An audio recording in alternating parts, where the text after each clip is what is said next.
Hello and welcome to our first episode of the 2025-2026 Yeshiva League Pass Tip-Off Podcast. I'm Ari Wickus, joined by the great Oren Glicksman on another season of the Tip-Off Podcast. We are excited to be back. We have our main sponsor right now is Holy Schnitzel. Holy Schnitzel has been with us since we started this podcast a few years ago, and we appreciate them. Holy Schnitzel, they're all in all different boroughs across New York. And if you're looking for some late night snacks, a lot of people go to this place when you want to go pregame, after game, schnitzel, salad, soups, you name it, they have it. They also do catering, and they are available on Uber Eats. And anywhere you're looking for food, you will find Holy Schnitzel, one of the best places around.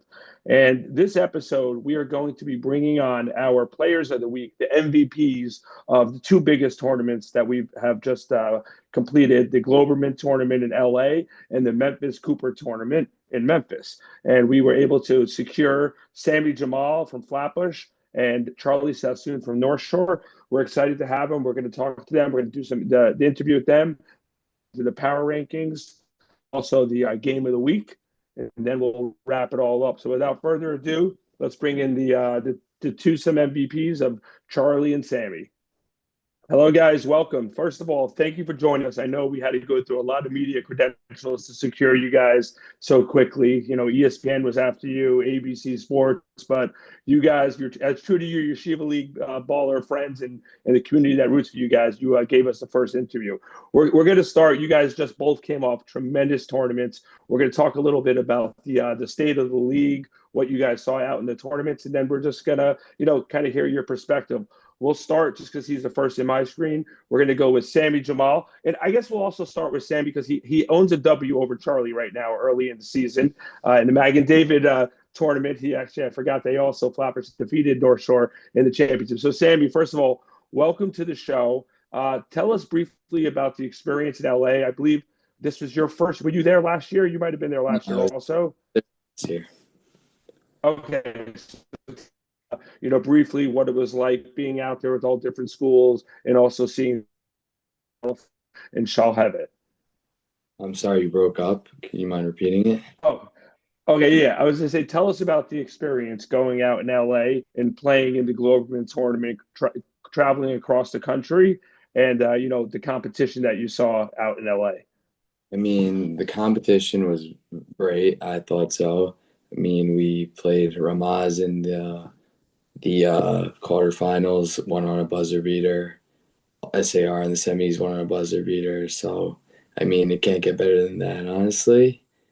And it was very nice, honestly, traveling across the country, competing against other teams that probably we're not going to see throughout the season other than really Sarachek. So I think it was nice to see new competition, although we played SAR like 4 times. Four times in like 2 weeks, right? You already had like a mini series against them. Yes. All right. So yeah, it was great. And also, ironically enough, I mean, let's give. I don't want to butcher the last name. Eli Muha. My Someone dad. pronounces last. Okay, there you go. He had two buzzer beaters in a row. Kind of the point guard of your team, and kudos to him. Charlie out in Memphis. We're going to talk about the big game. Everyone was tuned in. We heard about the superpower Milken coming in. It was a matter of who's playing for second place, right? And then all of a sudden, I know I was out in California. Someone sent me, "Hey, North Shore's beating Milken." I'm like, "Okay, every game starts 0-0. Relax." Then I heard the whole Yeshiva League who was there was watching. Tell us about that game and how you guys were able to pull that off and what that experience was like. Yeah, so obviously before the game we heard like all the buzz, like oh Milken so good, like they had this one guy, D1. But like obviously we heard that the 1 seed or the 8 seed, but like we can't come out with the mentality that like we're just gonna lose and let them have it. Like we obviously gotta dog it out, just play our game, play hard, play together, and yeah, we just came out with the win. We just played to the final buzzer. How was it? And Oren actually could speak on this more than myself because he was there. Tell us about how it was having your rivals, kids you play against, your competition, rooting you on like they're the North Shore faithful, in Great Neck. How did that feel? Yeah, because obviously everyone wants to see a nice upset, and like a bunch of the guys from the Yeshiva League that I know that our team's like all friendly with. So everyone wants to see the one seed get knocked out, see like a cool game. So yeah, it was for sure sick to have all the crowd like getting into it with everyone. Right. Oren, what do you have for the MVPs? Uh, yeah. So Sam, I think a lot of people, I mean, it's a dumb comparison, but a lot of people like to compare varsity teams and see what they were like 2 years ago. But you're one of a kind. You're a 4-year varsity player. So I think this is your first season playing with Moadeb and those others. So what has that been like for you so far? I mean, it's definitely been different compared to like the team I played with in my past, especially now that I'm sort of like a starter. And I really came off the bench. I got hurt a couple years, but now like that I'm playing and I'm more of a guy on the team compared to what I was. It's a different experience, and the talent levels are both amazing. I think that I played with both a couple years ago with like Benny, Ronnie, Solly, all of those guys, Cooper. But now, even now, I'm playing, I feel like, with amazing talent with everyone on the team. And it really, I feel like they're very comparable because of the level of talent on both teams. And it doesn't feel like there's a drop off between the teams, which is a very cool experience for me. Uh, Right. You're actually playing with a coach of yours. Well, I mean, a coach of yours is a former teammate. I just said Benny Keita. oh yeah, right. I noticed that over the weekend. He was on the bench. Right. Charlie, question for you. I think, I mean, I'm going to say this. I think I know a little Yeshiva League basketball, but I never underestimate how surprising certain players are. And we've seen you. I've seen you throughout your 4 years playing on JV and now varsity. And tell us about the work that you put into to be, arguably one of the top 2, 3 players in the league right now as a senior. Because I don't think that you were always, the number one option on your team. But tell us about everyone who's listening also the hard work, the dedication you put, and then we'll talk about that with Sammy as well, overcoming injuries. How did you do that to maintain your status right now as one of the star players in the league? But yeah, I came in like ninth grade as a little 5'4", little shooter. So obviously I'm not one of like the first options on my team. I came in like the sixth man, just like shooting. And in 10th grade, I moved into like more of the role that I am now. Like it's like a little taller, still like a little skillful, but not like putting up like big numbers a game. And like everything that I have now, like won't be anything without my teammates. Like all the guys that I've been playing with since we've been playing since like sixth grade. We've been playing our whole lives. So like all of us just like came together. We just get better and better as the years go on. And Coach Shalom like just gives me all the confidence I need to go out there and play with all the boys. So yeah, it's great seeing like going from how little I was to seeing like now senior year, like I'm bigger and we could compete now. Right, absolutely. And Sam, yourself, as Oren mentioned, tell us about. I know you had that devastating injury last year, ironically at TABC when you broke your leg, and then I believe it was a year or two before there was another injury. Tell us about, how do you overcome that? How do they take that adversity and be able to still focus? Hey, I'm going to get back. I'm going to be a top player in this league, and I want to get back. I mean, basketball is always something that's been a huge part of my life as a whole, and I was never like planning on giving it up. And like the injuries both came very out of nowhere, unexpected, fluke-like plays that I just can't control. But I think having my teammates, my friends, my coaches, family just there for me throughout the whole thing definitely just got me through and pushed me through. And just having that sense of motivation that I want to be back on the court and I want to be there to help my team and help them win a championship. I think that's really what motivated me to just keep pushing, whether one injury, two injuries, and just keep fighting in order to get back.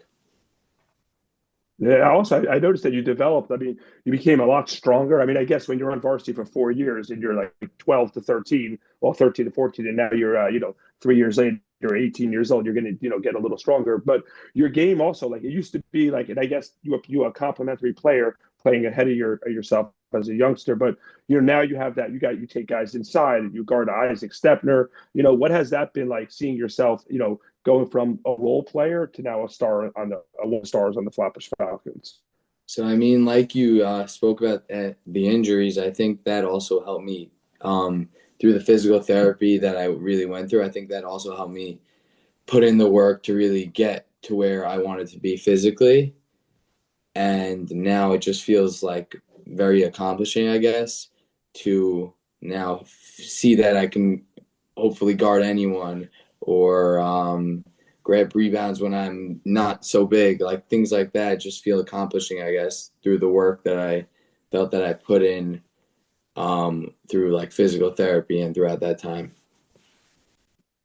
Absolutely. Oren, what do you have? Charlie, turning it over to you. You got well-deserved MVP honors this past weekend in Memphis. I think you would agree you don't knock off DRS in the finals without contributions from Le'Veon and Kohanim. Why don't you talk to us about them, what it's like playing with them, the chemistry, and all that? Yeah, for sure. So like I said before, we've been playing our whole lives since like sixth grade, and we always had a connection and our chemistry with all the boys. And having Le'Veon coming in huge the past like 2, 3 games, like basically all of Memphis just knocking down threes, Kohanum on the boards, like layups, everything. Ginsburg on the boards, playing good defense, Jacob Cohen, just the guys, just having everyone to contribute, and obviously to win the championship, just like having everyone being a part of it is for sure great. What was the atmosphere like in Memphis? So it's I mean, again, as an outsider, I've never been there. It seems like almost like a very AAU style. You're playing in a facility with multiple games going on. The crowd is really just all ballers. There's not like a, there's not, I know there's not a host school, so Yeah. to say, but like, so how is that like, channel your, you're just balling here and against, guys who play all the time. How do you channel that when you're used to playing in front of North Shore on the road or somewhere else? Yeah, so we're basically just in like a big AAU facility, and like there's no like real fan bases like Gloverman with all their fans coming to watch, like Shell have a fan, and it's like all the guys from the teams coming to watch, and like honestly, like some of the games there were like a couple fans in the stands, like even the championship game wasn't like the loudest crowd ever. It was just like a bunch of the guys just coming together and watching, so it wasn't like the most insane atmosphere, probably like Gloverman, but still a great time.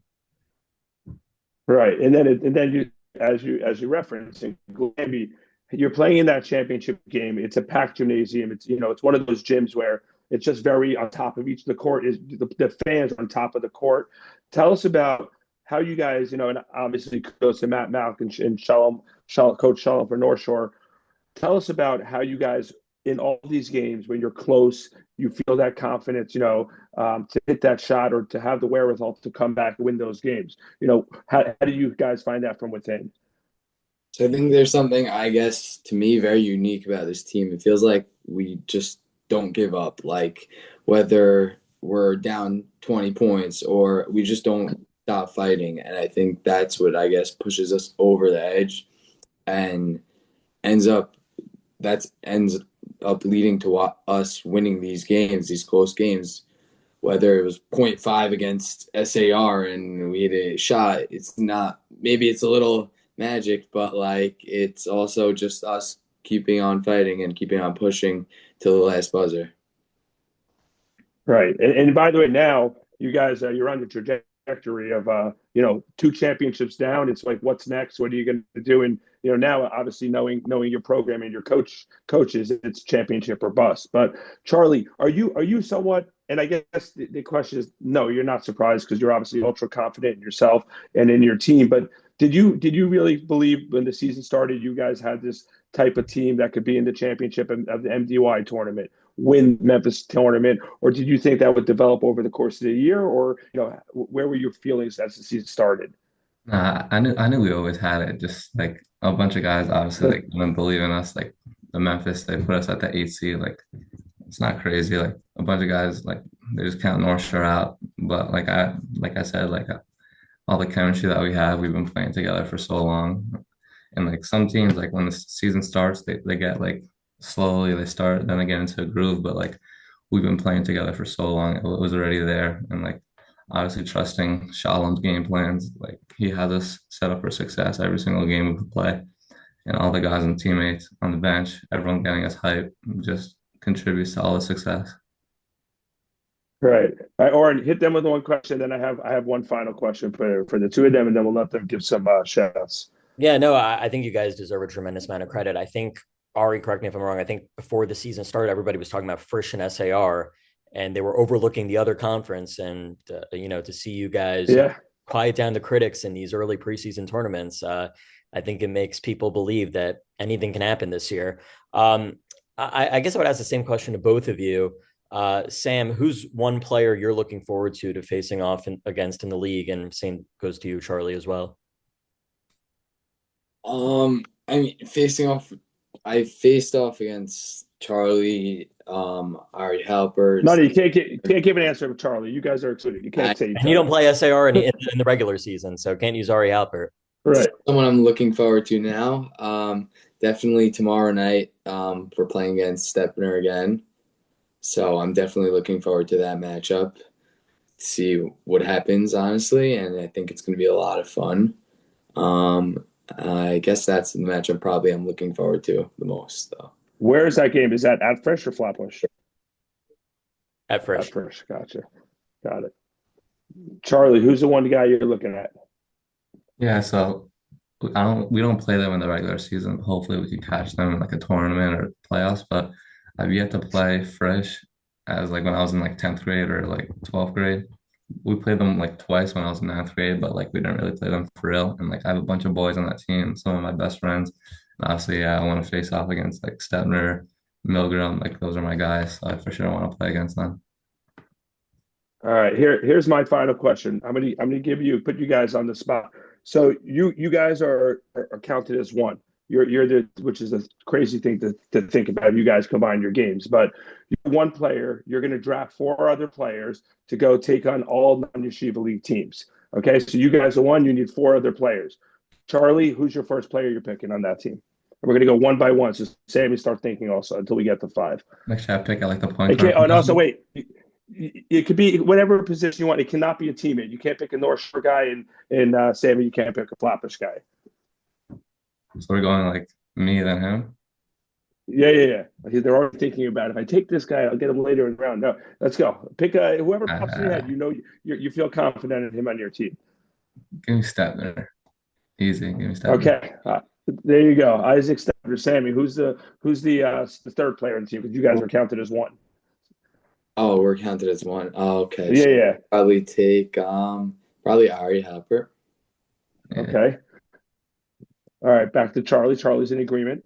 Has to be a Yeshiva league or it can't be outside. It has to be a Shiva League. You're playing on all the We'll get the outsiders. LA team another time. Okay. I'll go Gaby Spodak. All right, so we got Sammy. Who's your last pick? Right now we have Isaacs. We have you guys as one. Isaac Stepner, Ari Halpert, Gaby Spodek. We need one other player to compete against the rest of the high school world. Um, I gotta think. This I mean, is you're gonna make everyone angry but the guy you pick, so it doesn't really matter. So yeah. A no-win situation. Maybe I would take maybe Bruce Epstein from Hilla. nice. Uh, That's quite a squad, by the way. You got Bruce Epstein, Ari Halpert, Isaac Stepner, Gaby Spodek, and the Sammy Sassoon combo. That's a good name, Sammy Sassoon. That works, right? We keep it Syrian, we keep it that's good. So all right, guys, first of all, congrats. Honestly, I firsthand saw you, Sammy, seen you already a bunch of times, and seeing you overcome the adversity, it's awesome. As someone myself in Oren, it's just great to see, and Charlie, for you as well, to see you make yourself the player you are. Give us, we'll have you, Sammy, start any quick shout outs before you go to anyone you want to say a shout out to. No, honestly, just shout outs to first of all my coaches, Coach Malk, Doug Shaw, and Benny, of course, and then definitely to just all my teammates throughout the years, like just for helping me throughout my whole injuries and just helping me become the player I am today. Charlie, what do you have? Any special shout outs? yeah. So first I want to thank my parents, my dad, my mom for just giving me everything that I have today. And then for sure I just want to thank like Coach Shalom for giving us like the best game plans every game, for giving us the most confidence, and obviously to my teammates the boys on the bench getting us hype. I appreciate you guys, and yeah, that's basically all we got. All right. Well, look, guys, congrats on the season. I know this is this is just the beginning for you both. We look forward to seeing you continue to get throughout the season, and I'm sure you guys can pick up many more victories. But keep carrying yourself as the great kids you are, and we wish you the best of luck for the rest of the season. Thank you. Wow, what an interview! Two great kids, great players, great ballers, and obviously from great families and great schools. So now we're going to get into our power rankings. Our power rankings were just done. We waited for a big game to finish, which we'll get to as we go through the power rankings. It caused us to adjust our power rankings. That's how committed we are. We waited for the late games to end, and here we go. We'll go from 20-1, and we'll give a brief synopsis on each team. So we start at number 20, Bart Guy. Welcome to the league. You'll probably be at number 20 throughout the year. Not much to say other than welcome to varsity basketball.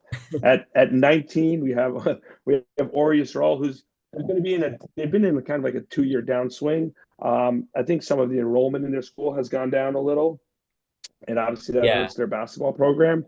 I mean, So, they you had might know a little stars. more. They've had stars in Rosazada and Stern, and it doesn't seem like they have that alpha anymore. Right. So they're 19, and then at 18, Waterbury, who is also in the past few years has kind of gone from a team that we expect to give people good games to actually getting a victory to just now staying in games but not actually getting over the hump and actually beating someone above them on the ranking, so to say. So and I don't really know many kids about Waterbury. Is the kind of team that you don't know the kids until you play them. Like a lot of them come from different schools and they settle at Waterbury. They do great, and we get to know them throughout the season. At 17, we have the Heschel Heat. Again, they've had 2 games so far. Either they're 0-2 or maybe 1-1, but they've been competitive. They lost to Kushner, I believe, and they lost to one other Rambam. team they played. They lost. Right, they lost to Rambam. So those are we'll wins. See, we Heschel, never know much about Heschel going into every season, but the fact that they lost to those 2 schools who are not particularly known for their basketball programs, I think it says a lot. And they probably don't have a star the way they did last year with Jordan Cohen Mintz. Right, exactly. And then at 16, you have Rambam, who 16, I think 16 with an arrow trending upwards. Saw them in the MDY tournament. They got some players. They have some athleticism. They have this one kid. I mean, you're much better with names than I am, at least the hard names. I'm good with Cohen and Dweck, but I can't really get past the five letter names. But they have some players, and they're going to beat some teams. As you said, they already beat Heschel. They played Hank close. I think they lost, but they're 16, and I think they're not like one of those matchups anymore where you just put W next to their name. You're gonna play against them. They're gonna be okay. Then at number 15, we have the YD Thunder. I saw them firsthand. They played in the MDY tournament. Typical YD team, a lot of talent. It's just a matter of if that talent comes cohesive together to work as a team. Have you seen YD play yet? I saw them in a couple of games. I watched the game. I watched their season opener against DRS, where they only lost by 4. Although it's my understanding that DRS were a bit shorthanded in that game.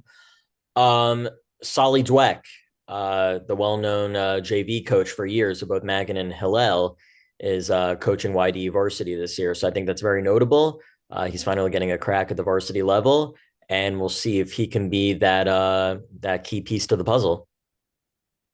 Yeah, absolutely. And then at 14, you have the Kushner Cobras, who right now sit 2-0. They have a big matchup coming up with Ramaz, which we'll see, how they stand. They're the big mystery team. They secured the NIL deals from Israel, from I believe 2 players who were in the recruiting battle, and they got 2 players. One is a big kid, I believe 6'5". I don't know his name, and then I think a guard. So they're a team. I think a transfer from young Hayfel last year.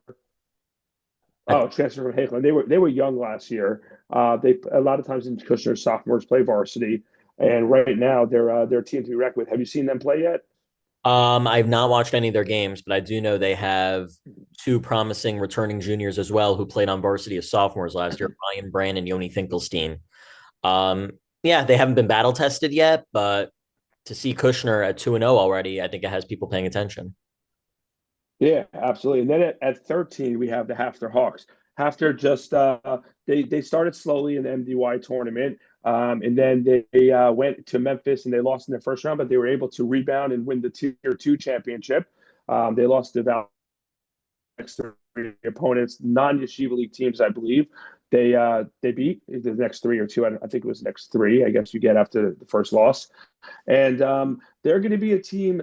I think they have Nate Meyer, they have Jacob Salem, Asher Froman. They have a good team. Right. They don't have a lot of depth. So I think that's going to be the key if someone gets in foul trouble or if there's any, time that a player is not at full strength. But they're going to compete with everyone. And I think that this is going to be the theme that we talk about. The league is wide open this year. It really is. I mean, there is no super team. There's no dominant players. I mean, there are a lot of good players, but there's no, team that you just look at and you're like overwhelmed with. So Hafter is at 13. And then you have number 12, the Hank Hurricanes, who coming up from JV, they had a very good squad last year. They run and gun, they score a lot of points. Have you seen Hank play yet, Oren? Tillis is quite a stud on that team. You have Davidowitz, the guard who transferred from Rambam, I think a year ago. I'm not sure. I think they're in that mid-tier category, could maybe in terms of the top contenders, with the North Shores and the Flatbushes, maybe keep up with them for a half. I'm not sure if they can play complete basketball with those teams yet, though. Right. Well, there's a big game coming up, 12 and 13. They're playing Hafter Saturday night. Hank and Hafter, I believe, at Hafter. So this is like one of those guys is going to get a good win, and the other one's going to get not a bad loss because they're good teams, but just a game that probably each team goes into thinking they should secure the W. So that's going to be a good matchup. Then at number 10, we have JEC. JEC last year had a good JV. Roses, we mentioned his name before about his older brother. He's on the varsity now. They have a Schnorr is a point guard. Yeah, so they a good solid team. And so far in their matchups, they've played and they've been competitive, and we'll see how they progress throughout the season. Then at number 9, we have this team that I don't really know much about. I don't think you knew much about MTA until last night or whenever we recorded a few nights ago. They played Frisch. They came out, were winning 13-0 or something like that. They ended up losing to Frisch in overtime. But what do you know about MTA? Because I really don't know anything about them. And I feel like it's almost the same story as the year before, where all of a sudden they're like, whoa, who's on MTA and what are they about? Yeah, I think there are two players to highlight who are back from last year's varsity squad who started. Yishai Nis, the point guard, and Ephraim Avramov, who's quite the sharpshooter. So they do have some pieces. Granted, Jakey Oppenheim is definitely a big loss. But I'm going to be paying attention to MTA. They had a real opportunity to make a statement against Frisch. They didn't come away with the W, but I think because they came so close, people are still going to be paying attention to them now. Rams. Obviously, I'm very, very familiar with Ramaz. They went to Globerman. They played in the Magen David tournament. Two heartbreaking buzzer beater losses. One, the previously mentioned Sammy Jemal Flatbush game in the quarterfinals. The loss of the buzzer beater to Shalhevet. This is a team that's going to be in it every game. I think their identity is defense, and they're really going to bring it. They got to compete the whole 32 minutes. But Oren, when you see Ramaz, you've seen them over the years. So these kids from JV up to varsity, what do you see in them as they're number 9 in our rankings? Yeah, I think I'm looking to see how fast the chemistry can be developed between Emmanuel Kushner and Asaf Seinfeld. I think Ramaz are bringing up a really strong JV team who just got to the finals last year in JV. So they have more of a winning mentality than the seniors on Ramaz. And if anybody can figure it out, it's definitely Coach Scott Ferguson. There you go. That's Ramaz at number 9. At number 8, we have the Magen David Warriors. It's no longer the Josh Abbott, Phil Scher Magen David Warriors, but guess what? They have these. It doesn't matter. It's the next man up at Magen David. It's unbelievable to see what Coach Spike here. You're like, okay, this is the year they're probably going to take a step back.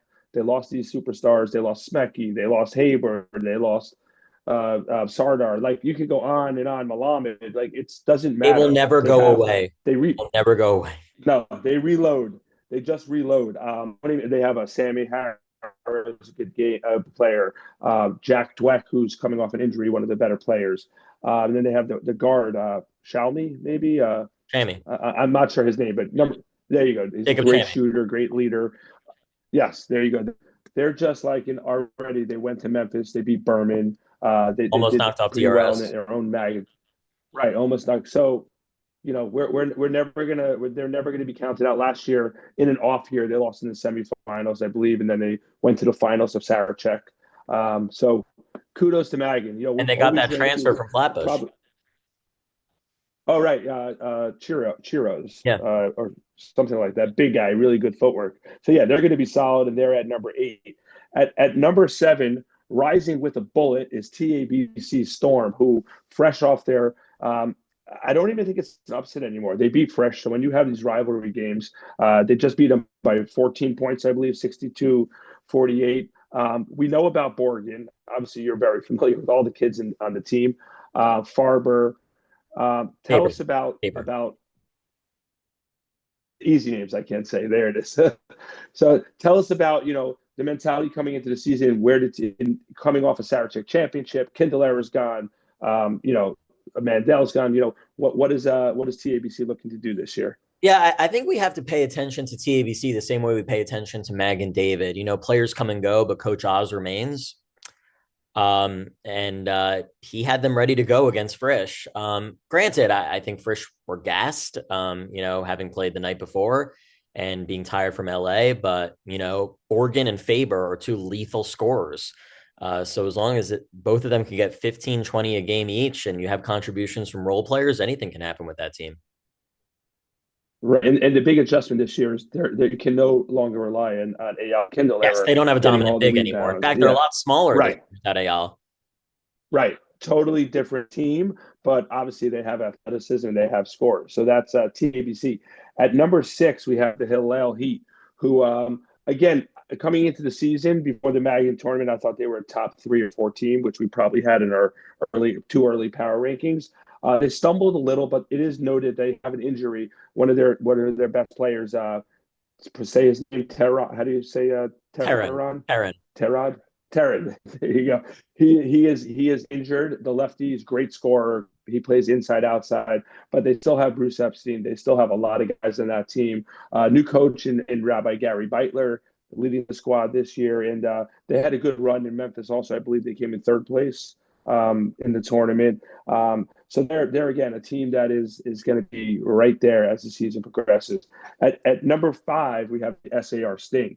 SAR is this is the same team that won the JV championship 2 years ago. So obviously they're going to be a very strong team. The aforementioned Ari Halpert is the leading player in that team. They're really good, and they're getting contributions from Max Weiss, a junior, and Blechner is a good player, and Evan Goldberg's been there. They are going to the one thing they don't have is size, which I think if we look out throughout the league, there's not many teams with size. But what have you seen from SAR so far in the Magan tournament and Globerman as well? Yeah, I think there are critics out there who will believe that SAR have to press the panic button because in our way too early power rankings, they were considered a top 2 seed and now they're moving down. I'm not reading too much into it. This is still a force to be reckoned with, and SAR will still be at the top of the top as we approach the playoffs come March time.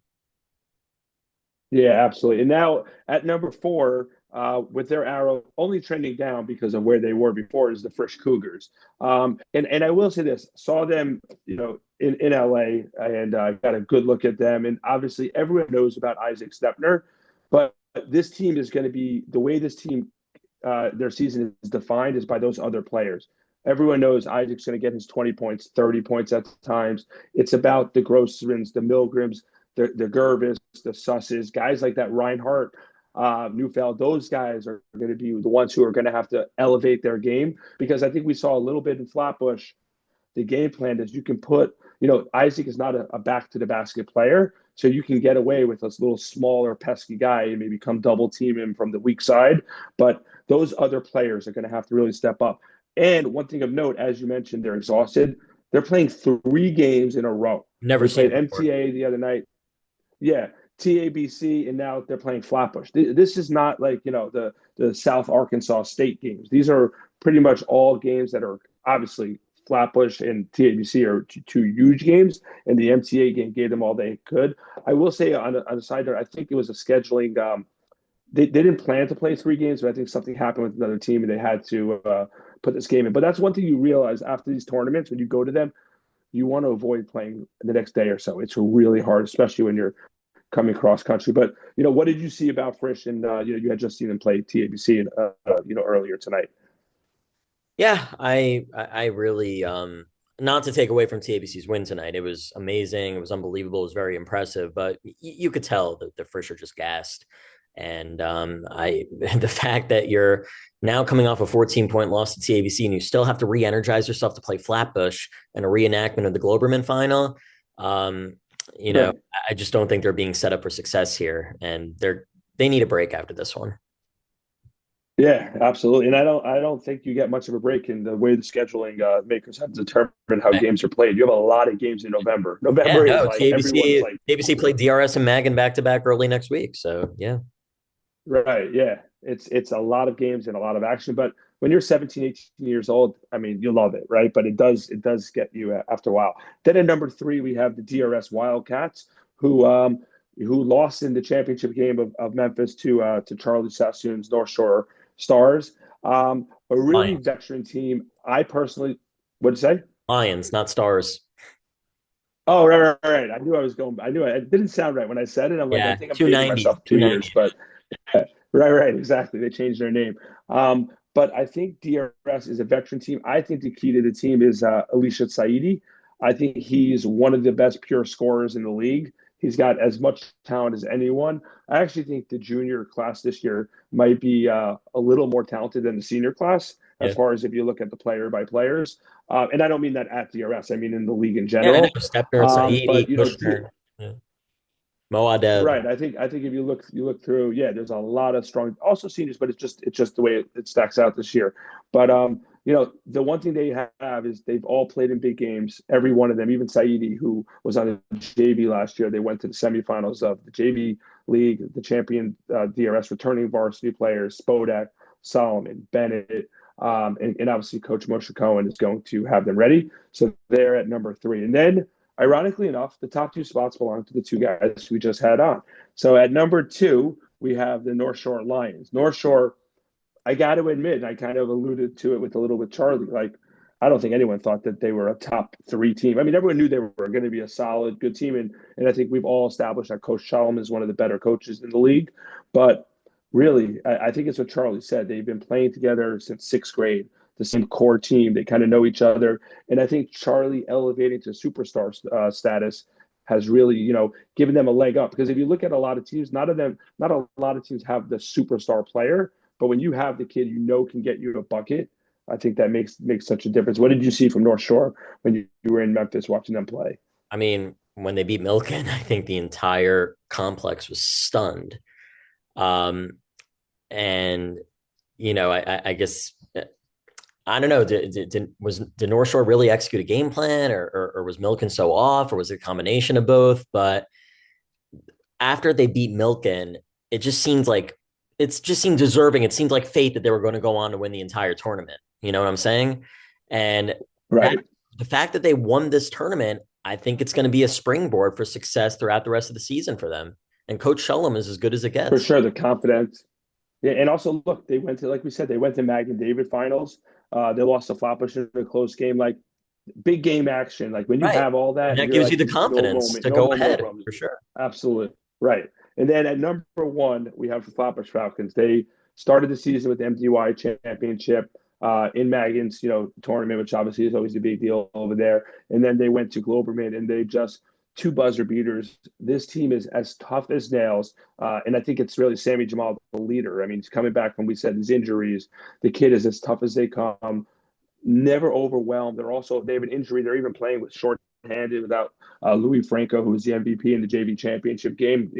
Speedy recovery to Louis. He has an ankle injury, but their big is good. Their point guard Eli. Eli Moadeb. Yeah, exactly. Is as tough as they come. Such a great leader. And then they have Aaron Romano, who's like the sidestep three can man. He like gives you a little pump fake, does a little dance, and then he hits those shots. Just a well-oiled machine. And Coach Malk and all the other 70 coaches they have in their bench. I mean, they have that team is ready to roll, and it's really starts with Coach Malk. It's championship and everything else. Like our goal is to win this tournament. Our goal is to win the league. Our goal is to win Sarachek. I mean, and that's where they're number one, and they're obviously their JV team won the championship last year, so they have a lot of proven veterans. So that is our power rankings. And from 20 to 1, just our perspective, our Oren, myself, and a couple others who help put the votes together to determine the rankings, and we'll see how that comes. Now let's get to our last segment, the game week, and there were some. Oren and I we spoke about it. We looked to like a week ahead to see which of the big games coming. There were a lot. We looked at SAR at Mag and David coming up Saturday night, TABC at DRS on Sunday, Mag and David at TABC on Monday, and North Shore at SAR on Tuesday the 11th. We chose North Shore at SAR. We feel like the cross division game. Really, two really good teams. I think in our power rankings right now they're 2 and 5. What a matchup! I mean, I'll break it down a little from the side of. I think it's a very good matchup because no team has a big that gives them an advantage over each other. North Shore is probably a little stronger on the board, so I guess if they can control the boards, that's their positive and their advantage. SAR is just skilled. Ari Halpert, as athletic as they come, and Goldberg, Blechner, Weiss, they have a lot of scorers. And then North Shore is going to counter that with Charlie Sassoon leading the attack, and Le'Veon and all their Jacob Cohen, all their other bigs. What do you see in this matchup? What's the key thing that you see as North Shore travels to SAR on November 11th? Oh, there's no question. The Halpert Sassoon matchup, who outscores the other one. That's the singular matchup that'll define the outcome of this game for me. Right. Yeah. I think it's gonna be a good game. Coach Halpert, Coach Shalom. It's gonna be really tough, and it's gonna be it at SAR. I don't know if it's their opening the game, home game or not. I mean, I don't know next Tuesday if they have a game before. They'll definitely have a game most likely before that. It's just a matter if it's home or away. It's going to be a good game, and I think SAR is going to be really looking to get back on the win column. I think they went into Globerman thinking that was their year to win the championship, and I think into the Mag and David tournament too. They had 2 heartbreaking losses to Flatbush, both on buzzer beaters. My prediction: I think SAR wins this game. I don't think either team leads by more than single digits. I think SAR picks up the victory, 53 to 47 in the end, and I just see, as you said, Halpert probably leading them over Sassoon. Although it's going to be a great game, and I've been wrong many times, but that's just how I see it. 53-47. What do you see for the game North Shore at SAR? I think Kushner keep the good vibes going. I think Kushner win. North Shore. I think No, yeah. I was saying, wait. Yeah. Did my screen just glitch? I'm like, yeah, no. It's been a long night for you. I had a long night. I will not to, but Kushner's good. I'll take North Shore and a nail biter, maybe 59-55. Sassoon and Halpert both have good games. Sassoon hits big buckets down the stretch to eke out a North Shore victory. All right, well, there you go. Well, I think the theme this year is, Oren, as we've talked about, alluded to a little. This year is like it's going to be a Wide lot open. of movement. I don't think Flatbush stays number 1 throughout the year. If they do, I think everyone below in the next 10 spots flip flops. Always, I think anywhere from 13, 14, 15 is like really not many upsets. And I saw that in Globerman. All the games were close. All the teams. Memphis, the Yeshiva games all seemed pretty close when they played each other. And Mag and David as well. I think it's going to be an awesome season. If you're interested in sponsoring the Tip Off podcast, we do this weekly. We have our players of the week. This week's episode and throughout the season will be brought to you by Holy Schnitzel. We thank them for their sponsorship and their support of the podcast. And we're looking through the year to see who else steps up. We know we're going to have amazing games, amazing finishes, players that we root for to do well. They're gonna rise to the occasion. For Oren Glickman, I'm Ari Wickes. Yeshiva League Pass Tip Off Podcast #1 is in the books.